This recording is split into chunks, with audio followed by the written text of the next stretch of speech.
Salutations. Vidéo sur un nouveau modèle. Alors c'est juste une présentation, ce n'est pas une mise en vente. Parce que celui-ci, on va le garder pour nous. Alors je vais expliquer un peu plus tard dans la vidéo le pourquoi du comment. Mais voilà, je fais une vidéo quand même pour vous montrer le modèle. Parce que clairement ce sont des véhicules qu'on voudrait proposer de plus en plus aux clients. Ce sont des véhicules qui ont un peu de mal à faire leur place de par leur volume. Parce qu'ils ne sont pas vraiment dans ce qu'on pourrait appeler les choses à la mode en ce moment qu'on peut retrouver sur les réseaux sociaux, c'est clair. Surtout qu'on retrouve beaucoup de stéréotypes dans la bouche de personnes qu'on rencontre sur les événements 100% Jap, ce qui est un peu dommage, un peu triste, mais bon quand même. Voilà, donc c'était pas un monospace, qui est un concept très français et commercial. Donc c'est un van, hein, au même titre, parce qu'il faut toujours comparer avec les Européens, au même titre que des Vito ou des Van Volkswagen ou je sais pas trop quoi, pas trop des modèles que je connais. Encore que c'est pareil, le principe même de les comparer est pas vraiment comparable parce qu'en fait ce ne sont pas des utilitaires, hein, donc c'est le même principe que le Velfire que j'ai déjà présenté. Donc si vous avez regardé en fait la vidéo, celui-ci la première génération, donc on voit en arrière-plan dans la vidéo. Je vais faire une vidéo avec les deux pour vous énumérer, vous comparer un peu, vous expliquer les gammes, parce que c'est très spécial chez Toyota. Voilà, donc j'en dirai pas plus sur la comparaison entre les deux. De temps en temps, je vais comparer par rapport aux équipements, etc. Donc là, l'utilité était de vous montrer celui-ci. Donc, comme on peut le voir, ce n'est pas le symbole Toyota, donc c'est pas une calandre modifiée ou avec un symbole Transformers. Hein. C'est le logo en fait du modèle. Souvent sur les hautes gammes Toyota, en fait, il y a ça. Pas systématiquement, mais très souvent, un peu comme la Krone, si vous avez vu la vidéo. Le Velfire, bon, le Velfire que j'ai en vente, il n'a pas la calandre d'origine. Mais il y a aussi un symbole spécifique au Velfire, et donc là c'est le symbole spécifique donc de l'Alphard. Donc voilà, c'est un Toyota Alphard V pour celui-ci. Donc il y a G et V. Je reviendrai sur le pourquoi du comment sur la vidéo avec le Velfire pour vous expliquer un peu plus. Donc ce sont des configurations de véhicules on est sur ce qu'il y a de plus gros au Japon en termes de véhicules particuliers. Après on va tout de suite passer à l'utilitaire pour du plus gros, ou on va dire du plus volumineux. En termes de comparaison avec les autres marques japonaises, on est sur des volumes équivalents au Nissan Elgrand, Mitsubishi Delica, encore que Mitsubishi Delica c'est un peu différent, il est un peu plus presque typé 4x4. Enfin, c'est un mi-chemin entre un van et un 4x4. Le Honda Elysion. Et ils sont, dans le cas du Nissan Elgrand, même du Delica et du Honda Elysion, sont un peu plus petits en termes de volume. Là, vraiment, les premières générations d'Alphard sont vraiment ce qu'il y a de plus gros. Voilà un peu ce qu'on peut proposer de plus volumineux. Donc, pas forcément pour les gens qui ont beaucoup d'enfants. Hein. Tout simplement pour les gens qui ont besoin d'un véhicule par rapport à ce qu'ils veulent en faire, qui veulent partir en road trip, qui ont besoin de volume, voilà, bricolage, déménagement, partir en week-end, aller sur circuit. Hein, ce sont des véhicules qu'on retrouve beaucoup sur circuit au Japon, alors qu'ils ne roulent pas sur circuit, évidemment, mais qui accompagnent en fait des voitures de piste, qui servent de véhicules d'assistance. Au même titre que nous, on s'en sert comme véhicule d'entreprise. Hein. Si vous avez la possibilité un jour d'aller au Japon et que vous arrivez avant l'ouverture des magasins, vous passez derrière les magasins et vous allez voir, c'est un défilé d'Alphard, Velfire, Ace, Elgrand, Elysion, Odyssey et compagnie. Hein, donc au Japon, ils n'ont pas forcément beaucoup d'enfants. C'est juste que voilà, ils aiment avoir des véhicules en fonction de leurs besoins. Alors du coup, le véhicule là n'est pas en vente parce qu'il s'est passé beaucoup de choses depuis son achat. Donc c'est un véhicule qu'on avait acheté à la base pour le stock, qu'on voulait mettre en vente. Donc si vous êtes venu au Akinade, vous l'avez vu. Il était aussi en affiche lors du HEM. Donc à la base on est parti dans l'idée de l'acheter donc pour le mettre en vente. Mais comme c'est un véhicule qui est assez peu répandu en France et qui n'est pas vraiment dans les standards classiques, on l'a acheté en se disant qu'au cas où on garderait pour nous. Parce on avait clairement besoin de ça. Donc le but c'était aussi de l'essayer pour nous et après de le mettre en vente. Donc finalement, pendant la procédure d'homologation, parce que c'est des choses qui arrivent, c'est forcément, hein, on parle de l'import comme étant un truc tout génial, tout beau, tout rose, mais dès qu'on manipule des véhicules dans n'importe quelle profession de l'automobile, bah, c'est des risques. Donc on a eu un accident, on s'est fait rentrer dedans. Donc du coup ce véhicule-là, on a décidé de ne pas le mettre à la vente. Donc c'est toujours un peu pénible de se faire chier à trouver des véhicules sains, non accidentés, avec des historiques, hein, comme on le dit à chaque vidéo, on fournit avec des rapports d'expertise et compagnie. Et puis se le faire cartonner en France, voilà, donc on va pas aller plus loin. Et donc voilà, finalement on a décidé, donc bon, c'est pas un gros carton, hein, c'est un tout petit jeton, il n'y a rien eu de structurel. Hein, on a changé le pare-choc et le haillon, enfin un peu de peinture. Voilà, donc malheureusement on a décidé finalement de le garder pour nous. Donc ce véhicule-là, quand je l'ai acheté, je l'avais acheté justement pour qu'il me plaise à moi, et comme ça je m'étais dit au cas où s'il faut on le gardera pour nous. Voilà, donc en fait on vous le présente sans qu'il soit en vente, mais ce sont clairement des véhicules qu'on peut faire. Donc je vais vous le montrer de manière assez, on va dire assez rapide, vous montrer un peu l'habitabilité. Alors celui-ci, ce qui correspond aussi quand je disais qu'il y avait beaucoup de choses qui s'étaient passées, celui-ci on l'a homologué 8 places, donc c'est un 8 places homologué 8 places, donc on a encore une fois réussi à ne pas perdre de place. Le seul problème, c'est que voilà, pour tous les prochains véhicules qui vont arriver, il y a une loi qui s'est un peu durcie, c'est que toutes les ceintures ventrales ne passent plus comme place homologuée dès que les véhicules sont d'après 2002 ou d'à partir de 2002, donc celui-ci de 2004. Donc malheureusement, ce sont des véhicules qu'on ne pourra plus homologuer que maximum 6 places, parce qu'il y a 6 ceintures 3 points avec 6 appuis-têtes, malgré qu'il y a 7 vraies places adultes. Voire même, et donc une 8e enfant, ou suivant le gabarit vous mettez à l'arrière, peut-être même encore 3 adultes à l'arrière. Donc voilà, c'est aussi pour vous montrer que ce sont des véhicules du coup qu'on ne pourra homologuer plus que 6 places, malgré la modularité énorme qu'il y a dessus. Mais par contre, voilà, en termes de volume, ça sera plutôt pas mal. Et je vous expliquerai après dans la vidéo qu'en fait pour du 7 ou 8 places, il faudra passer systématiquement aux séries d'après, donc les séries 20, donc tout ce qui est Alphard, Velfire, comme le noir que vous avez déjà vu en vente. Si vous n'avez pas vu la vidéo et que ce type de véhicule vous intéresse, je vous encourage à regarder la vidéo du Velfire, même s'il n'est plus dispo, et aussi la vidéo que je vais faire, qui sera sûrement mise en ligne juste après celle-ci, où je mets les deux côte à côte et je vous compare un peu les deux véhicules de manière très rapide. Voilà, donc maintenant on va vraiment se concentrer sur le modèle là. Alors ce sont des modèles qui existent en beaucoup de coloris, contrairement à ceux d'après. Donc là, on est sur une couleur qui est un peu particulière, je ne sais pas trop comment on peut la nommer. C'est un gris, clairement, mais c'est un gris un peu doré, sable, suivant comme vous le préférez. La particularité là-dessus, c'est qu'il existe à peu près 4 ou 5 nuances de gris. Donc c'est un peu compliqué à vous trouver exactement le bon truc, il faudra systématiquement le code couleur. Donc il existe en gris aluminium classique, en gris anthracite, en gris un peu sable comme celui-là, en gris un petit peu entre celui-là et le gris alu, en noir évidemment, en blanc. Ils existent aussi en bleu-gris, ou ouais, une sorte de bleu turquoise. Ils existent aussi en vert. Et je crois que c'est à peu près tout. Après, niveau configuration, on peut les avoir. Donc, on a le phare de G, le phare de V. Donc, G, entrée milieu de gamme qui était vendu dans les concessions Toyopet. Et les Alphard de V qui étaient vendus dans les concessions, je sais plus, Toyota comment. Où on retrouvait tout ce qui était mis au haut de gamme, donc les Crown, les Century, etc. Alors après, c'est un peu particulier parce qu'au final, sur les premières générations, celui-là est un phase 1, donc c'est de 2002 à 2004, 2005 à 2007, c'est les phases 2. Donc les phases 2, on retrouve les feux arrière qui changent légèrement, on va dire, à ce niveau ici. Donc au lieu d'avoir une bande comme ça, vous avez deux petites bandes blanches. Ici, le feu est un peu plus petit. Là, on a un peu plus remonté, donc on a un plastique un peu plus grand à ce niveau-là. Au niveau de la face avant, on a les répétiteurs sur les clignotants sur les phases 2 qu'on n'a pas là.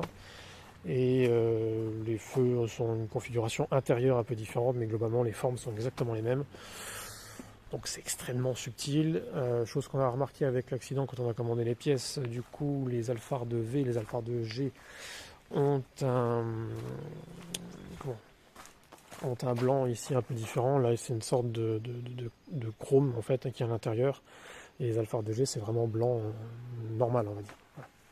C'est à peu près la seule différence qu'il y a. À l'intérieur il y a 2-3 petites bricoles. Après, voilà, on va ouvrir l'intérieur, je vais vous montrer tout, parce que c'est quand même le but de ces véhicules-là. Alors celui-ci, très rapidement, du coup, comme on a eu ça, on a profité de le modifier. Parce que j'ai envie de le modifier un peu à ma sauce. Voilà, donc c'est ce qu'on fera de temps en temps sur des véhicules même clients. Donc c'est des choses qu'on propose déjà aux clients de personnaliser les véhicules, mais on va pouvoir même nous-mêmes en mettre en vente avec déjà des modifications de fait. Donc voilà. Donc là, il y a un silencieux Fujitsu. J'ai décidé de désigler. Moi, j'aime pas trop quand c'est marqué les trucs des modèles, puis j'aime bien voir les gens se demander ce que c'est.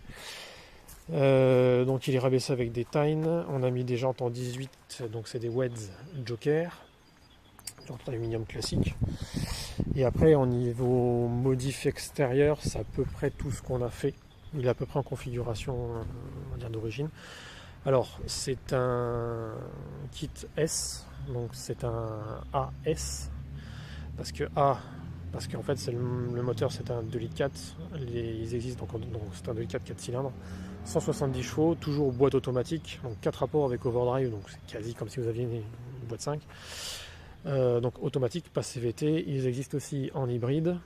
Donc là les hybrides c'est du pseudo 4 roues motrices, c'est-à-dire qu'en fait vous avez l'avant avec le 2,4 litres le même moteur, et à l'arrière il y a l'hybridation qui intervient au niveau de l'arrière. Donc voilà. Ils existent aussi en V6 3 litres 220 chevaux, 2 ou 4 roues motrices. Ils sont tous en 2 ou 4 roues motrices. Il n'y a que vraiment l'hybride qui est systématiquement en 4 roues motrices avec boîte CVT. Les 2 litres 4 et 3 litres non hybrides sont systématiquement en boîte automatique. Donc je vous dis 2 ou 4 roues motrices. Et après on peut avoir des équipements intérieurs qui changent énormément. Donc la configuration, c'est donc celle que vous avez là, c'est systématiquement porte avant classique, porte arrière latérale donc coulissante, et donc un gros haillon arrière qui s'ouvre de manière normale. Alors ils existent avec des configurations en électrique. Voilà, bon, je vais vous montrer un peu comment j'ai modulé l'intérieur. Donc après je ne peux pas le manipuler à une main, mais je vais vous le montrer après. Il y a beaucoup de choses qu'on peut faire. Donc en fait ça on les couche et après on vient les rabattre vraiment quasiment contre les fenêtres et les accrocher en haut. Donc ils vous libèrent complètement la place. La rangée du milieu, bon évidemment, que ce soit celle-là ou celle du milieu, on peut complètement l'avancer, la reculer. Et la particularité sur cela, c'est qu'on peut, c'est ce qui m'intéressait moi aussi, c'est qu'on peut retourner complètement la rangée du milieu et on peut rouler dos à la route parce qu'il y a des ceintures qui servent à ça. Il a été homologué comme ça. Voilà ce qu'on peut en dire. Après, ce sont des véhicules qui ont comme déjà, même en Alphard 2G, on va dire de base, et qui ont déjà des grosses configs. Étant donné que ce sont des véhicules qui se veulent des routiers assez confortables, très confortables. Alors, très rapidement, en termes de confort, on n'est pas du tout sur ce qu'on peut connaître en van européen. C'est pas de l'allemand tape-cul utilitaire, c'est vraiment extrêmement confortable. C'est beaucoup plus comparable à une Krone en termes de confort, d'amortissement, en position de conduite. Mais voilà, on est vraiment sur une configuration très confortable. Alors sur celui-ci, c'est un donc 2,4 litres AS, parce que donc S, donc vous avez des pare-chocs un petit peu plus gros, les anti-brouillards ronds, des bas de porte, pareil, plus proéminents. C'est à peu près le même principe que sur le Velfire avec le kit Z, et on a un pare-choc arrière qui est un peu plus gros. Voilà, et donc l'aileron arrière qu'il y a ici, c'est la particularité donc des kits S.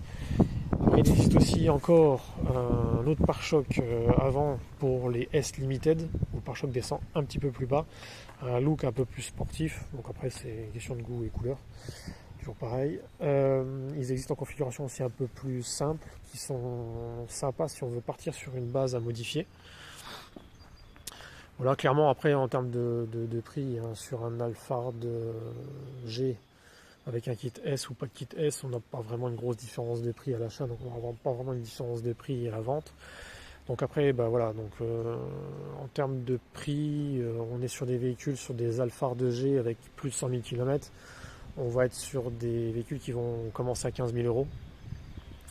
Et après, si vous voulez une config un peu comme celui-ci, en AS avec le pare-choc limited, admettons, donc avec l'autre pare-choc que celui-ci, ou en AS comme celui-là, et que vous voulez, donc ça c'est un premium Alcantara, donc avec un intérieur complet Alcantara, et que vous voulez par exemple en V6, donc un V6 4 roues motrices avec un équipement comme celui-ci, on va avoisiner les 19-20 000 euros, quoi. Voilà.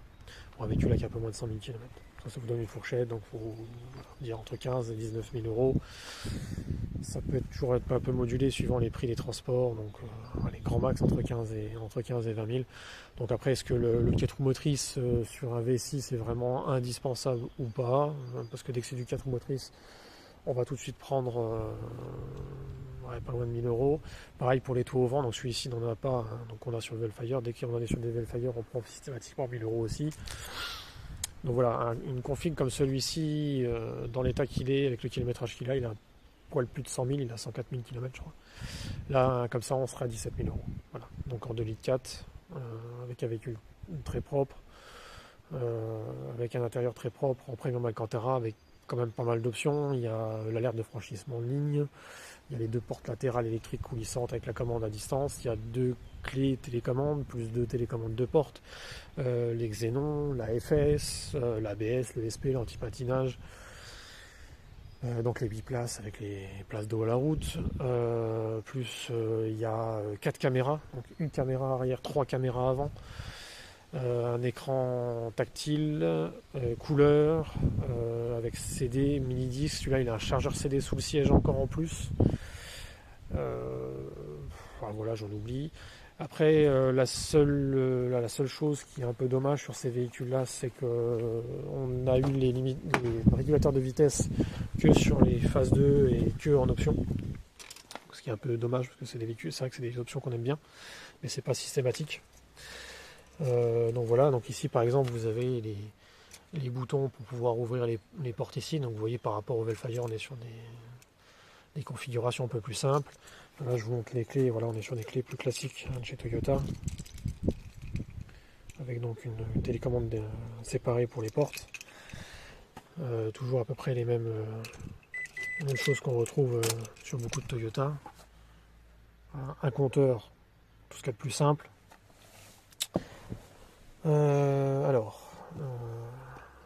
L'écran, voilà, donc là j'ai allumé, je vais juste baisser le son.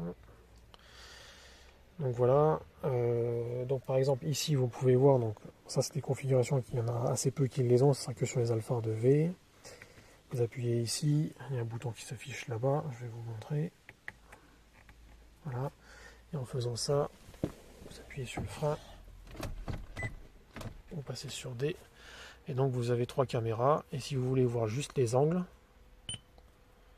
voilà, vous voyez juste les angles, et vous appuyez, vous voyez le bas du pare-choc avant. Voilà, même principe, la caméra arrière systématique, hein, donc ça bip. Et alors là, oui, forcément le coffre il est ouvert. Et en fait, en fonction de comment vous braquez, c'est pareil, vous avez le diagramme qui va bouger en fonction de là où le véhicule va aller par rapport à l'angle de vos roues. Toujours le même principe hein, sur les Toyota. Donc clim avant. Il y a aussi, donc là on peut mettre, donc là vous pouvez mettre donc l'arrière ici. Donc vous avez, je vais vous montrer hein, une clim à l'arrière. Donc à l'arrière, clim et chauffage différents, enfin séparés. Vous avez comme les Odyssey, le même principe, hein, comme le Velfire, des durées d'eau, des durées de clim qui arrivent complètement à l'arrière. Donc il y a un échangeur tout complet à l'arrière, complètement séparé. Donc c'est à dire que après vous pouvez le voir, hein, il y a 4 aérateurs, 2 de chaque côté. Donc après chacun règle comme il veut, je vais vous montrer, il y a des accoudoirs, des appuis-têtes, des porte-gobelets absolument partout. Alors pour terminer sur l'avant, donc là vous avez un vide-poche ici, une bonne boîte à gants là, des gros vide-poche, je vais vous montrer là, hop, dans chaque portière. Toutes les vitres électriques en automatique, rétroviseur électrique, rabattage électrique, des girants aussi. Après là du coup on a l'allume-cigare et bon là normalement il y a un cendrier, moi je l'ai enlevé et puis il n'était pas fumeur. On essaye toujours systématiquement d'éviter d'acheter des voitures fumeurs quand c'est stipulé. Donc là bah, il y a pareil un vide-poche. Voilà, donc après voilà les aérateurs. Ici par exemple, voilà, façade motorisée, ce qui vous permet donc de mettre un mini disque et un CD. Donc ça c'est un poste d'origine d'époque, donc c'est celui d'origine de la voiture Toyota. Ensuite ici vous avez un porte-gobelet rétractable. C'est un porte-gobelet, il ne faut pas mettre des trucs trop lourds. Parce qu'après niveau porte-gobelet vous avez un autre juste ici. Voilà. Ici donc vous avez là un range documents. Ici pareil, encore une grosse boîte, un gros vide-poche, etc. Là vous pouvez mettre des pièces, encore un rangement ici. Là vous avez une petite tablette qui est rétractable, qui tient comme ça. Ici, hop, vous penchez. Là, il y a encore un gros rangement ici. Alors ici, même principe hein, que sur le Velfire, vous pouvez passer les portes en manuel, c'est le cas là, et vous appuyez sur le bouton et vous les passez en automatique. Voilà.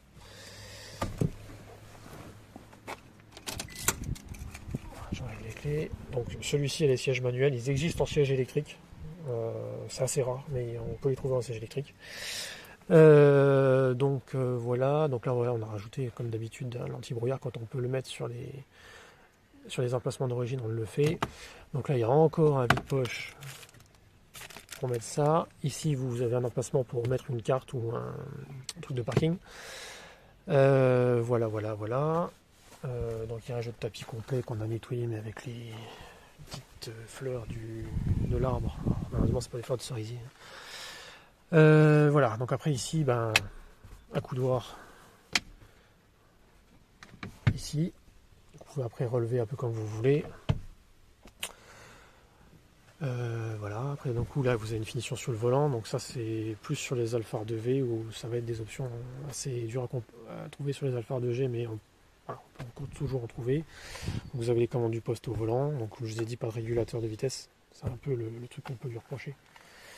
Voilà, donc après donc les portes latérales. Alors là j'ai mis en configuration comme si on voulait en fait transporter 6 ou 7 personnes et mettre des bagages à l'arrière. Voilà, donc je vais monter dedans. Voilà, donc comme je vous ai déjà dit, moi je fais 1m80. Voilà la place que vous avez. Là vous avez un petit crochet pour mettre un sac ou quelque chose, donc jusqu'à 4 kg. Rangement ici, rangement là. Ici donc, vous avez la clim séparée complètement. Vous avez aussi des lumières d'ambiance. En fait ici, là, je vais essayer de me retourner. Hop, voilà. Ici, et pareil au bout là-haut. En fait il y a des petites lumières qui s'allument, donc il y en a 6. Et vous pouvez régler l'intensité lumineuse directement là. Donc ça fait que quand vous roulez, vous avez une petite ambiance lumineuse, ou même tout simplement, il faut aussi le régler quand vous ouvrez les portes, etc. Honnêtement, la nuit, ça fait son petit effet, c'est vraiment très sympa. Bon, c'est un peu gadget, c'est pas vraiment indispensable, mais c'est toujours sympa. Donc ici, pareil, porte-gobelet ici, à coudoir. Donc après, comme d'habitude, hein, ici, en plein milieu, vous avez une manette pour pouvoir manipuler. Voilà. On a un ordre d'idée, hein. Ça laisse de la place, c'est confort. Je vais passer complètement à l'arrière pour vous montrer en fait pourquoi j'ai avancé. Voilà, comme ça. Donc regardez, hop, on va ouvrir de là. Voilà. Ensuite ici, on rabat comme ça. Vous avancez ici, hop, très facile de rentrer dedans, hein, comme beaucoup de place. Voilà, donc là je vais me mettre là derrière. Hop. Bon, encore que là je pense encore un peu trop reculé. Donc ici on a une tablette.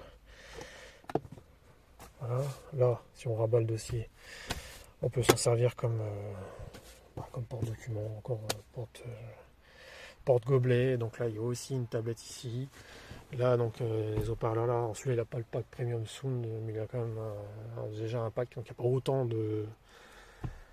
d'enceintes que dans le Velfire. Alors par rapport justement au Velfire, le Velfire est quand même encore monté en gamme. On a encore beaucoup plus d'options dans le Velfire, déjà qu'il y en a beaucoup dans celui-là. Donc encore des porte-gobelets, encore des vides-poches. Donc ici en fait vous tirez ici pour avancer, donc là, avancer ou reculer, je vais vous montrer. Donc là, voilà, là on a reculé complètement. Voilà. Je vais passer après de la route pour vous montrer. Là du coup après vous pouvez aussi hop, coucher le siège. Hein. Vous pouvez presque même aller dehors. Voilà. Donc moi je pense que même comme ça c'est plus qu'acceptable. Après je vous remonte le coffre. Voilà. Clairement, là, je suis pas assis au fond. Voilà, en étant vraiment assis au fond, ça laisse largement de quoi faire. Surtout que là je pense qu'on peut encore même l'avancer encore un petit peu pour être confortable. Hop, je sors, je vous montre. Voilà la place que vous avez. Ça vous laisse. Je vais me mettre assis dedans pour montrer bien. Voilà.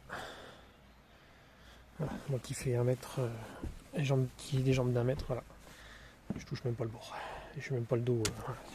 Je me mets au bout du dos. Voilà. Et je pourrais même faire un trajet là. Donc on vous avez de quoi mettre beaucoup de bagages à l'arrière. Même avec 7 ou 8 personnes dedans. Ici on a le cric et compagnie. Alors attendez, hop, voilà, là. Bon moi j'ai mis un truc pour protéger, donc là vous avez le cric, les outils, etc. Voilà. Ici il y a encore de nouveau une boîte à rangement. Là il y a la lumière. Moi j'ai tout coupé hein, juste pour les besoins de la vidéo. Pas vider la batterie, etc. Mais sinon voilà, on peut mettre les lumières aussi, etc. Et ici donc vous avez la clim, donc ça vous pouvez pas l'ouvrir. Là vous avez après des possibilités pour mettre des points d'ancrage. Hein. Voilà un peu ce qu'on peut en dire. Je vais vous montrer, je vais rabattre un siège, vous le mettre en configuration repliée et je vais vous mettre la deuxième rangée d'eau à la route histoire que vous voyez un peu ce que ça peut donner. Voilà, donc là le siège est rabattu. On peut faire du coup exactement pareil sur l'autre. Et donc là on a passé l'autre siège d'eau à la route. Donc en fait ici vous avez toujours la possibilité de mettre la ceinture. Et donc là, voilà, vous pouvez donc être dos à la route. Plutôt pas mal. Bon, c'est une config que j'ai bien aimé. Je trouvais ça vraiment intéressant. Donc voilà un peu ce qu'on peut en dire. Montrer un peu ce qu'il y a là. Voilà, donc si ce type de véhicule là vous intéresse, n'hésitez pas à nous contacter. On saura du coup vous conseiller. N'hésitez pas aussi à regarder la vidéo de comparaison avec Level Fire. Donc après voilà, si comme moi vous cherchez un véhicule vraiment adapté à vos besoins, parce que vous n'avez pas envie d'avoir un tape-cul plastique allemand qui coûte une fortune, qui vous laisse sur le bord de la route, et que vous avez besoin de volume et que vous avez envie de rouler japonais, parce que vous aimez vraiment tout ce qui est japonais, voilà, là, on a clairement quelque chose de sympa. Donc nous on a pris ce véhicule là pour pouvoir aller chercher, comme on fait des imports via container, on fait aussi beaucoup de pièces. Donc justement pour les véhicules accidentés, on accompagne vraiment nos clients jusqu'au bout. Enfin jusqu'au bout, jusqu'où ils veulent en fait. On peut aussi importer beaucoup de pièces, donc on a vraiment besoin d'un volume comme ça. En plus évidemment des événements, hein, si vous nous suivez régulièrement, vous savez, c'est la plaque qui n'est pas fixée. Si vous nous suivez régulièrement, vous savez qu'on va sur les événements. Donc là, on a prévu de venir avec celui-là de temps en temps, en plus de l'Odyssée ou plus de véhicules, etc. Donc voilà, si vous faites du circuit, si vous faites de l'aéronautisme, du vélo, du camping, vous avez des animaux. Après, voilà, tout ce que peut justifier ou pas, hein, on s'en fout, un véhicule de ce gabarit-là. Ce sont des véhicules extrêmement silencieux. C'est vraiment très très silencieux à rouler, c'est très agréable, très souple, très facile, on ne sent pas du tout le poids. Comme je vous ai montré, il y a beaucoup d'options. Après là sur celui-là, je ne vous ai pas tout montré parce que Voilà, après on peut peut-être éventuellement montrer le capot. Il n'y a pas grand chose à montrer de bien spécial. Un D8 Toyota assez classique. Voilà. Bon, il y a beaucoup de place pour travailler. C'est très très simple de travailler là-dessus. Vraiment extrêmement simple. Puis bon, bah après la fiabilité Toyota, on va pas. Voilà. Alors après, pour ceux qui penseraient que c'est un peu léger, 170 chevaux pour ça, ça fait 1,8 tonne. Donc là, celui-là, il va remplacer notre Honda Shuttle. Donc Honda Shuttle et non pas Civic Shuttle, qui est donc les Odyssey première génération, les RA. Qui fait le même poids que celui-là. Je crois que même le Shuttle il fait 50 kg de plus que celui-là et il fait que 150 chevaux et qui nous a chargé plus de 600 ou 800 kg, je sais plus, de stand. Donc celui-là on a été au Kinadé avec tout le stand, on était 4 dedans en plus du stand. Voilà, 9 litres au 100. Donc franchement pas mal du tout. Puis bon, Toyota n'a pas non plus la réputation de faire des véhicules anémiques. Surtout que 170 chevaux dans les années 90 c'était pour les sportives. Donc c'est pas une sportive, mais il s'en sort plutôt bien. Clairement, c'est largement suffisant pour un véhicule conventionnel, assez économique. Je pense que c'est une bonne configuration. Forcément, niveau entretien, le 2.4 sera beaucoup moins onéreux que le V6 qui est à courroie. Le V6, celui-ci est à chaîne de distribution. Ce qui est aussi pourquoi on a fait le choix de celui-ci. Alors que les deuxième génération, donc les séries 20, donc tout ce qui est Alphard, Velfire, sont tous avec des chaînes de distribution. Celui-ci, le V6, est à courroie. Donc c'est à prendre en compte dans le choix aussi. Voilà. Après, il existe aussi beaucoup de choses pour personnaliser ce véhicule en termes de suspension, de jantes. Après, comme vous pouvez voir, là on a mis des jantes en 18. D'origine, c'est du 17 sur les Alphard de V et 16 sur les Alphard de G. Sauf en option, ils avaient aussi les 17, les Alphard de G.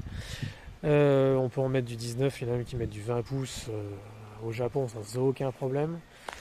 Il existe vraiment beaucoup de choses, il existe beaucoup d'équipements, même en Angleterre il existe des kits complets à acheter pour les convertir en camping-car. Voilà, on peut vraiment faire beaucoup de choses.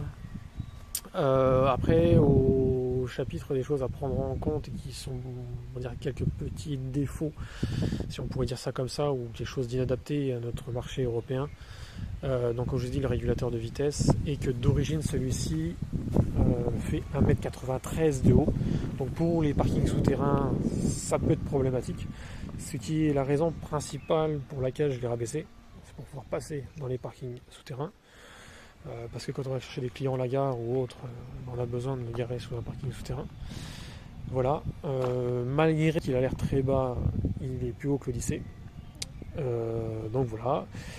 On l'aura sur pas mal d'événements, et puis voilà à peu près ce qu'on peut en dire. Donc si c'est un véhicule voilà, qui peut vous intéresser ou autre, n'hésitez pas à nous contacter, on saura vous le trouver dans les configurations que vous voulez. Alors après, ils existent aussi avec des sièges en cuir ou des sièges tissus. Il existe avec des sièges tissus noirs, mais il y aura quasiment toujours les moquettes beige, malheureusement. Contrairement aux deuxième génération, donc aux séries 20, que vous pouvez trouver avec des intérieurs noirs. Donc voilà, tout ça est à prendre en compte dans votre choix. Mais après, voilà, clairement,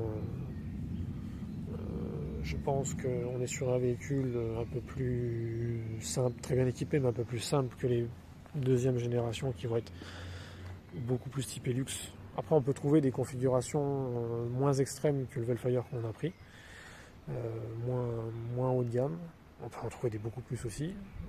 Celui-ci aussi, hein, on peut les trouver avec des sièges indépendants à l'arrière. Ça, j'ai pas décrit, on peut vite fait montrer. Hein. Donc voilà, ici, hein, on a une banquette, donc 2 et 1.